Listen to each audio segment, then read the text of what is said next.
3 വർഷമായി തുടരുന്ന ഈ റഷ്യ ഉക്രൈൻ യുദ്ധം ലോകത്തിന് വലിയ നഷ്ടങ്ങളാണ് വരുത്തിവെക്കുന്നത്. മാത്രവുമല്ല, യൂറോപ്യൻ യൂണിയനിൽ ധാരാളം ടാങ്ക്സ് ഉള്ള ഒരു രാജ്യമായിരുന്നു റഷ്യ. എന്നാൽ അടുത്തിടെ നടത്തിയ ഒരു പഠനത്തിലെ കണ്ടെത്തലുകൾ അനുസരിച്ച് റഷ്യ തങ്ങളുടെ ടാങ്ക്സ് സജീവമാക്കാനും ടാങ്ക്സിനെ സംരക്ഷിക്കാനും ഒരു സുരക്ഷാ സംവിധാനം സൃഷ്ടിച്ചിട്ടുണ്ട്. മുൻപ് അവർ ടാങ്ക്സിനെ സംരക്ഷിക്കാൻ എക്സ്പ്ലോസീവ് റിയാക്ടർ ആർമറാണ് ഉപയോഗിച്ചിരുന്നത്. എന്നാൽ അതിന് പകരം പുതിയൊരു മെറ്റീരിയൽ അല്ലെങ്കിൽ പുതിയ തരം ആയുധം ഉപയോഗിക്കാൻ തുടങ്ങിയിട്ടുണ്ട്. ഞാനീ പറയുന്നത് കേൾക്കുമ്പോൾ നിങ്ങൾക്ക് വളരെ ഗൗരവമേറിയതുപോലെ തോന്നാം. എന്നാൽ വീഡിയോയ്ക്കുള്ളിലേക്ക് പോകുമ്പോൾ ഇതൊക്കെയാണോ ഉപയോഗിക്കുന്നത് എന്ന് നിങ്ങളെ കൊണ്ട് തീർച്ചയായും ചിന്തിപ്പിക്കും. ആ ഒരു രീതിയിലാണ് പുറത്തു വന്ന പഠനങ്ങളും. കൂടാതെ നാറ്റോയുടെ കിഴക്കൻ ഭാഗത്തു നിന്ന് 10,000-ലധികം സൈനികരെ പിൻവലിക്കാൻ പോവുകയാണ് എന്ന് അമേരിക്ക ഒരു പ്രഖ്യാപനം നടത്തി. ഇത് ഒരു വലിയൊരു മൂവാണ്. 2ാം ലോക മഹായുദ്ധത്തിനു ശേഷം സോവിയറ്റ് യൂണിയനും അമേരിക്കയ്ക്കും തമ്മിലുണ്ടായ ശീതയുദ്ധം അതിന്റെ ഉച്ചസ്ഥായിയിലായിരുന്നപ്പോൾ പോലും അമേരിക്ക ഇത്തരമൊരു തീരുമാനം എടുത്തിട്ടില്ല. അതുകൊണ്ട് ഇത് അമേരിക്കയെ സംബന്ധിച്ചിടത്തോളം ഒരു ചരിത്രപരമായ തീരുമാനമായിരിക്കും. ഇവയെല്ലാം ഈ വീഡിയോയിലൂടെ വിശദമായി അറിയാം.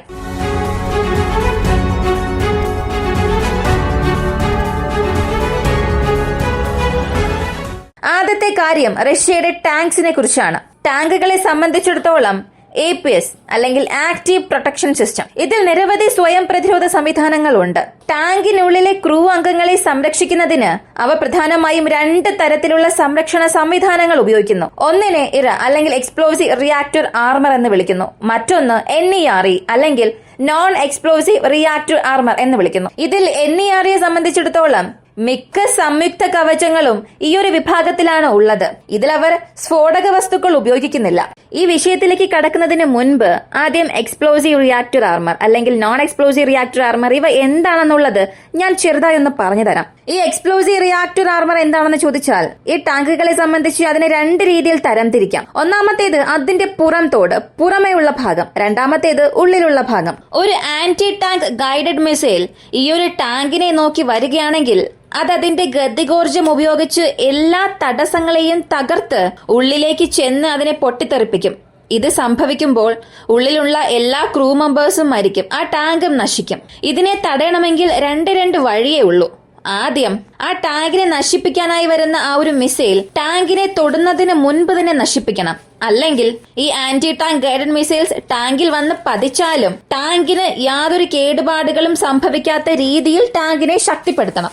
ഇപ്പോൾ ടാങ്കിൽ തൊടുന്നതിന് മുൻപ് തന്നെ ആന്റി ടാങ്ക് ഗൈഡഡ് മിസൈൽസിനെ നശിപ്പിക്കണമെങ്കിൽ അതിനിപ്പോ ആക്റ്റീവ് പ്രൊട്ടക്ഷൻ സിസ്റ്റം മെക്കാനിസം ഉണ്ട്. ഇസ്രായേൽ ഉപയോഗിക്കുന്ന ട്രോഫി മെക്കാനിസം പോലെ. ആ ടാങ്കിന്റെ പ്രത്യേക റേഞ്ചിനുള്ളിൽ ഒരു 2-3 മീറ്റർ റേഞ്ചിനുള്ളിൽ പ്രൊജക്ടൈൽ വരുമ്പോ തന്നെ ഇത് ഇവിടെ നിന്നും ചെറിയ ചെറിയ പ്രൊജക്ടൈൽസ് ഉപയോഗിച്ച് ഒരു ഷോക്ക് വേവ് സൃഷ്ടിച്ച് അതിനെ നശിപ്പിക്കും.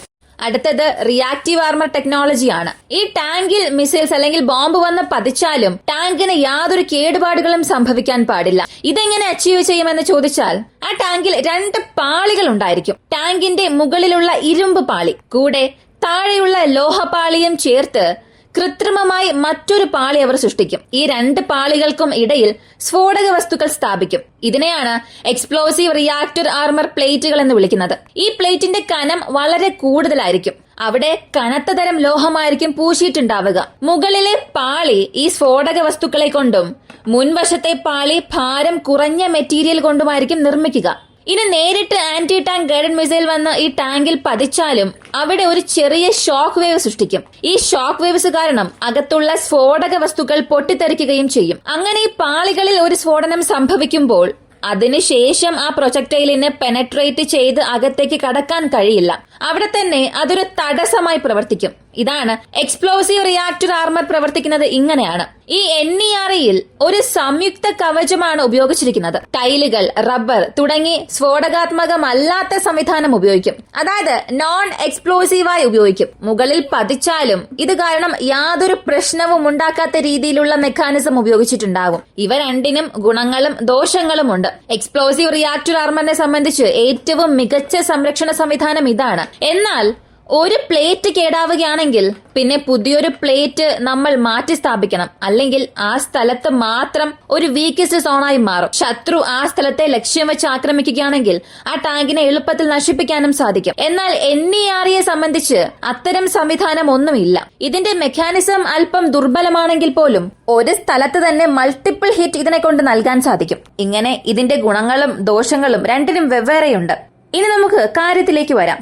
ഇപ്പോ റഷ്യയുടെ NEREയുടെ ലേറ്റസ്റ്റ് സ്റ്റഡി അനുസരിച്ച് നോക്കിയാൽ അവർ T-50 സീരീസിലുള്ള T-55 tanks, T-64 tanks ഇവയ്ക്കെല്ലാം വെറും സിമന്റും മണ്ണും മാത്രം ഉപയോഗിച്ച് ആ ഒരു വിടവ് ഫില്ല് ചെയ്തിട്ടുണ്ട്.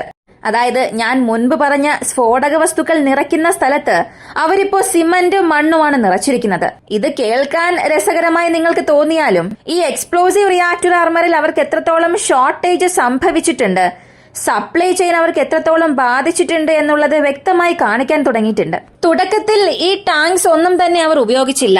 T-72 വരെ മാത്രമേ ഉപയോഗിച്ചിരുന്നുള്ളൂ. അതിനുശേഷം വന്ന അപ്ഡേറ്റഡ് വേരിയന്റും ഉപയോഗിച്ചു. എന്നാൽ ഇപ്പോ വരെയും കൺഫേം ചെയ്ത വാർത്തയനുസരിച്ച് 3800-ലധികം ടാങ്കുകൾ റഷ്യ ഉക്രൈൻ യുദ്ധത്തിൽ അവർക്ക് നഷ്ടമായിട്ടുണ്ട്.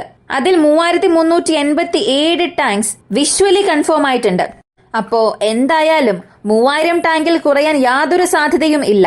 ഇങ്ങനെ ഒരു സാഹചര്യത്തിൽ തുടക്കത്തിൽ റഷ്യ ചെയ്തത് അവരുടെ സോവിയറ്റ് ആർസണലിൽ ഉണ്ടായിരുന്ന T-50 സീരീസിലുള്ള ടാങ്ക്സിനെയും T-60 സീരീസിലുള്ള ടാങ്ക്സും എടുത്തുകൊണ്ടുവന്ന് ഫ്രണ്ട് ലൈനിലേക്ക് അയച്ച് യുദ്ധം ചെയ്യിപ്പിച്ചു.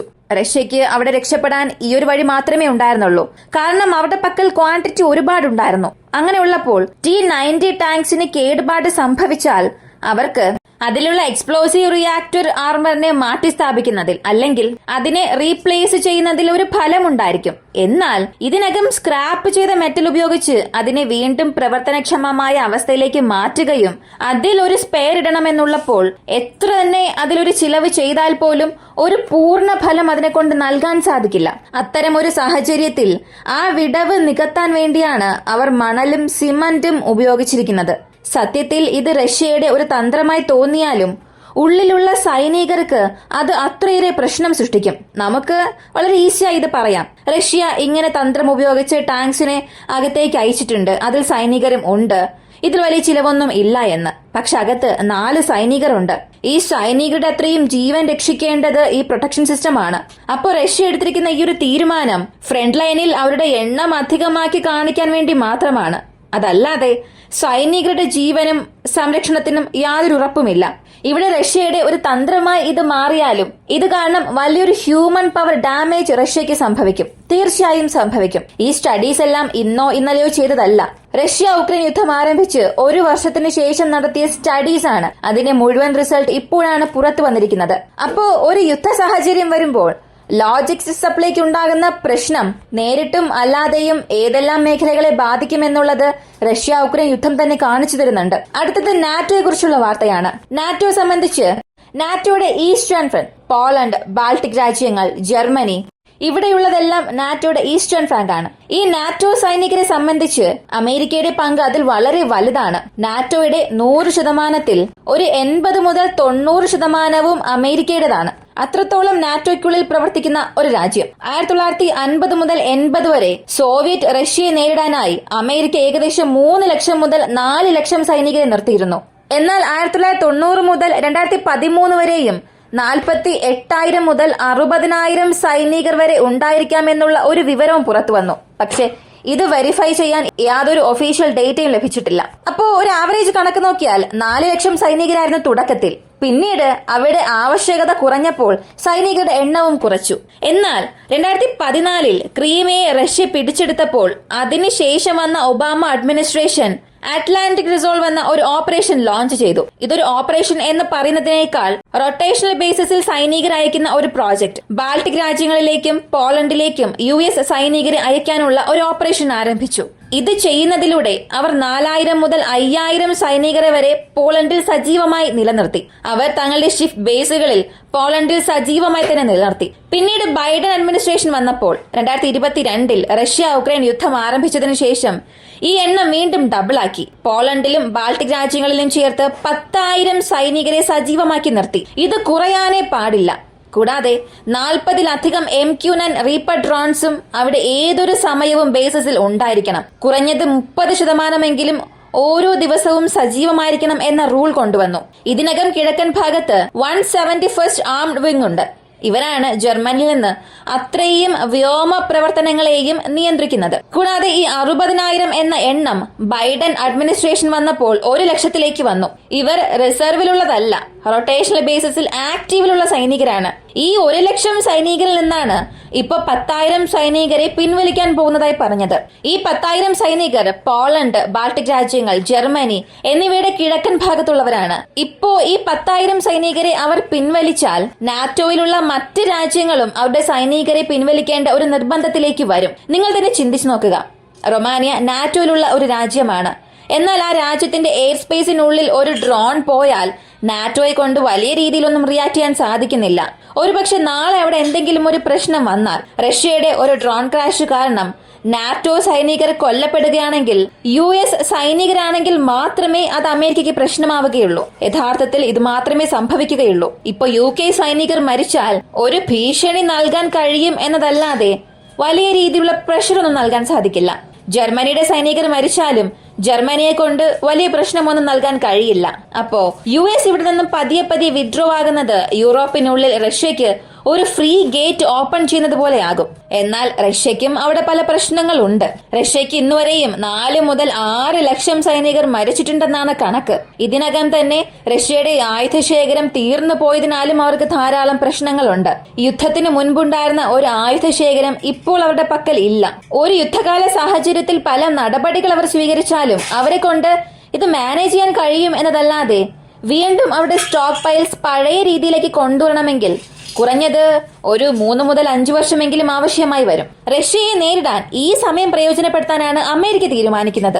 റഷ്യയെ നമ്മൾ വലിയ രീതിയിൽ കൗണ്ടർ ചെയ്യേണ്ട ആവശ്യം ഇല്ല. ഇതിനകം അവർ വീക്കാണ്. ഇതിനുശേഷം അവരെ കൊണ്ട് യൂറോപ്പിൽ വലിയ പ്രശ്നങ്ങളൊന്നും സൃഷ്ടിക്കാൻ സാധിക്കില്ല. അങ്ങനെ സൃഷ്ടിച്ചാലും അത് യൂറോപ്പ് നോക്കിക്കൊള്ളും. നമ്മുടെ പ്രധാനപ്പെട്ട ടാർഗറ്റാക്കി ചൈനയെ മാറ്റണം. കാരണം അമേരിക്കയുടെ എയർക്രാഫ്റ്റ് കാരിയർ എല്ലാം ചൈനയുടെ ഭാഗത്തേക്ക് തിരിയുകയാണെങ്കിൽ അമേരിക്കയ്ക്ക് അതൊരു വലിയ നേട്ടമായി മാറും. ഇതിനകം ട്രേഡ് വാർ അവിടെ ആരംഭിച്ചിട്ടുണ്ട്. അപ്പോ അമേരിക്കയുടെ മുഴുവൻ ശ്രദ്ധയും റഷ്യയിൽ നിന്ന് ചൈനയിലേക്ക് തിരിയാൻ തുടങ്ങിയിട്ടുണ്ട്. പക്ഷേ ചൈനയെയും നമുക്ക് ഒരിക്കലും വില കുറച്ച് കാണാൻ കഴിയില്ല. ഇതിനകം ചൈനയുടെ ചില സൈനികർ ഉക്രൈനിൽ കുടുങ്ങിക്കിടക്കുകയാണ്. ഇങ്ങനെയും പല പ്രശ്നങ്ങളുണ്ട്. ഇതെല്ലാം അടുത്ത വീഡിയോയിലൂടെ നമുക്കറിയാം.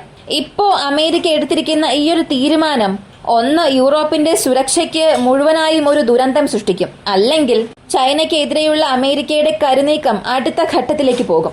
ഈ ഒരു വീഡിയോയെ കുറിച്ചുള്ള നിങ്ങളുടെ അഭിപ്രായം എന്താണെന്നുള്ളത് കമന്റിൽ പറയുക. ഇങ്ങനെയുള്ള വീഡിയോസ് ആണ് താല്പര്യമുള്ളവരാണ് നിങ്ങളെങ്കിൽ ഇപ്പോൾ തന്നെ നമ്മുടെ ചാനൽ സബ്സ്ക്രൈബ് ചെയ്യുക. മറ്റൊരു വീഡിയോയുമായി വീണ്ടും കാണാം.